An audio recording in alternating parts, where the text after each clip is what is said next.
he's supposed to live in your heart, and if you have this faith, then you're supposed to be able to move mountains with this faith. And but there's so many people who do have faith and who are completely devoted and worship this God, and their lives still fall apart. Their lives are still miserable in a lot of senses. And and on the one hand, I think a lot of people look at that and say, well, it's very noble for somebody not to just blame God for these tragedies that happen. In a sense, it's noble somehow. Well, I guess maybe I could see why people would think that that's noble in some fashion, but in the same sense, if there's a God, then how would they, and if that God is supposedly still active and still here, how do those things happen? Why do those things happen? And God's ways are past our knowing, and maybe he makes this one tragedy for this one family because if he didn't, then this would happen or that happen. We can't understand God. Crap. That's crap. If there is such a thing as a God, then I guess as puny little humans, we're not supposed to understand, or we can't understand why God does what he does. But you know what? All you need to do is look around, and is there suffering? Yes. And are there people who are innocent and don't deserve those things? Yeah. By and large, there's innocent people that are suffering and everything, and it doesn't make sense that a God who calls himself Father, who wants to be seen as loving and merciful, would allow these things to happen. Doesn't make sense. Why not intervene? Oh, well, because free will. What does free will have to do with anything? If you're handed a plate of shit as far as your life goes, how does you being a good person or a bad person affect that? I mean, sure, it's going to make your life a little bit worse if you're bad. Or if you make bad choices, then obviously it's going to affect your life negatively. Whereas if you make good choices, but there are things in everybody's life that they don't control, that they can't control, and you can't write that off. You can't just say, oh well, still, somehow because humans are sinful, because we're born into sin. That's why these things happen. There's no rhyme or reason to it. And there's no justification for it. To sit there and just keep saying the same thing. Well, because we're sinners. Well, because free will. There has to be an evil choice. Why? Well, because it's like a test. Because you're supposed to live in a fallen world and be able to choose better, to choose rightly out of it. In other words, you'd have to suffer so that you can become a good person. And a lot of times, and we can say that a lot of times people who go through a lot of suffering or, have to deal with a lot of, what doesn't kill me makes me stronger. A lot of times those things do make people stronger. They do make people better sometimes. Not all the time, but sometimes they do, and I will grant you that. But to say that, in order for people to be good, that they have to be in pain, that they have to suffer, that they have to live in a fallen world, that's the only way people can be righteous, is if they choose to be righteous in a world that's just, fallen. What is that? That is something, that is a part of the brainwashing of religion, I think. To say that the only way people can be good or decent people or righteous, as it were, is if they make choices in, the most dire situations, in the worst possible situations. I think that's part of the brainwashing, because, when things are good and or what have you, it's a lot easier. In other words, I don't think that it always requires pain or suffering or fear or any of those bad states that we humans have to deal with on a regular basis for the most part. I don't think that's the only way people learn I don't think that's the only way people get better. Yeah, for some people that's what it requires, but not for everybody. But for everybody, there is pain and suffering and fear and anxiety. And, for some people more than others. But it's not always directly linked to what they do or what they don't do, or what they choose and what they don't choose. Sometimes it's just the logistics of your life. It's just how your life is. You were born into this family. You had a parent that abused you from the time you were a kid. There's like 3 little boys missing here in Michigan right now.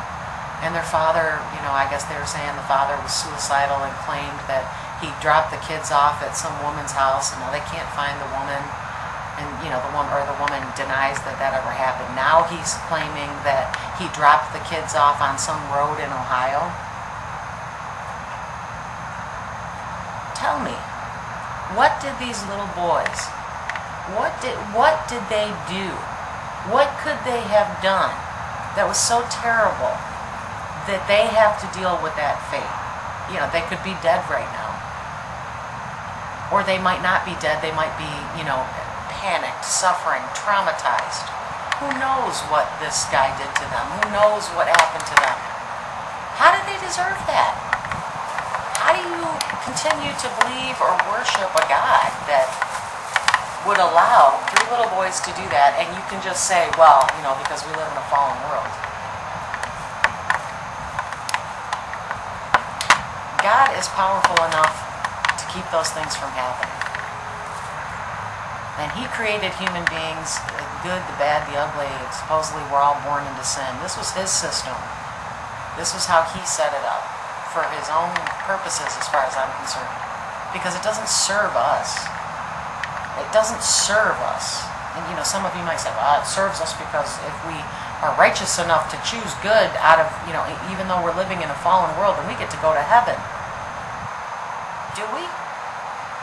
And what good is heaven?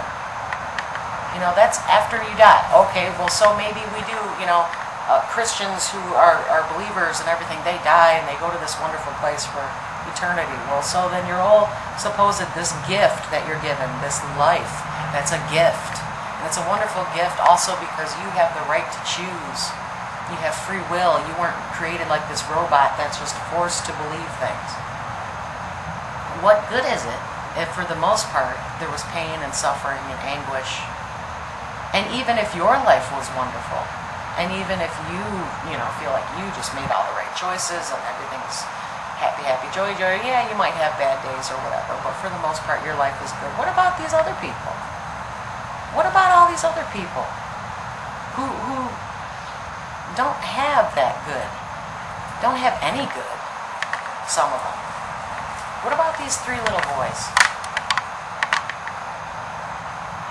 I can't believe in a God that doesn't reach His hand down and protect them. And a lot of you might say, well, how do you know He's not protecting them? They're missing. They're either, like I said, they're probably either dead or they're going to be traumatized for their whole life. The point is they don't deserve that. I don't have to have the mind of God to know that these 3 little boys didn't deserve what is happening to them or what has happened to them. They don't deserve it. They don't deserve it. What, is God using the kids to punish the parents because of something the parents did? Or you could say, well, it's the father's fault because he's suicidal and if the father killed him and the father did, well, yeah, to some degree it is the father's fault. But kids have to pay for this. The kids have to. And why is he suicidal? I mean, how shitty is his life? What, is he just not good enough to choose to believe in God and not be a sinner, and so therefore he should be punished? I mean, how do you rationalize this in your mind?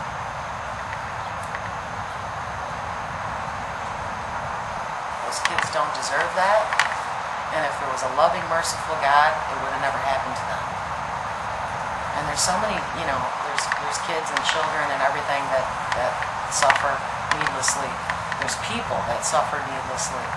And it's been going on for thousands of years, ever since the beginning of the world, and it hasn't ended. And, that's why if an entity has the power to make things better, but doesn't, there has to be a really good reason for that. And I guess for me to say that it's because of free will, there had to be evil so that we could have, a bad choice and a good choice. Because if we just had good choices, well, then what's the point of free will? I guess there is no point in it if you don't have any bad choices. So I guess evil must exist so that we can have this wonderful gift of being able to choose. I don't want it. I would rather be forced, or not forced, but created like an angel supposedly was, which this doesn't make sense either, but supposedly the angels, the first creation, were created to specifically obey and do what, God, they're supposed to be like, in a sense, the spirit of, a lot of people have different variations of what they consider angels, but from what I understand, they couldn't disobey God. Which is why I don't understand how Satan or Lucifer or whatever, how did he disobey God if he was created? If angels weren't given free will, but we were, because we're so much more loved, I guess, than the angels. All these different stories about it. But the point I'm trying to make is, how does a perfect creation, or one that is just forced and doesn't have free will, how do they choose not to believe in God? How did Satan fall then?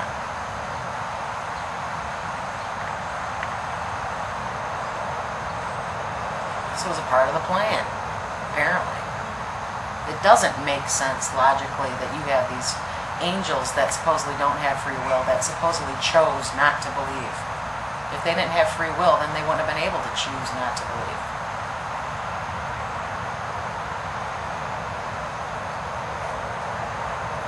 It doesn't make any sense.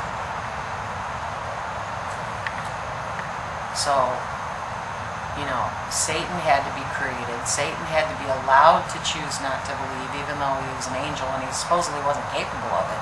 Supposedly didn't have free will, but yet somehow was powerful enough to go against how he was created and go against what he was in order to not believe God or to want to be better than God because he was jealous and this and that and the other thing. None of that makes sense. There's no logical rhyme or reason to that story to begin with. But, this is what a lot of times Christians, this is their argument. It's illogical. You can't have a creation such as Satan that supposedly doesn't have free will, choosing to do something outside of what he was created. It doesn't make any sense.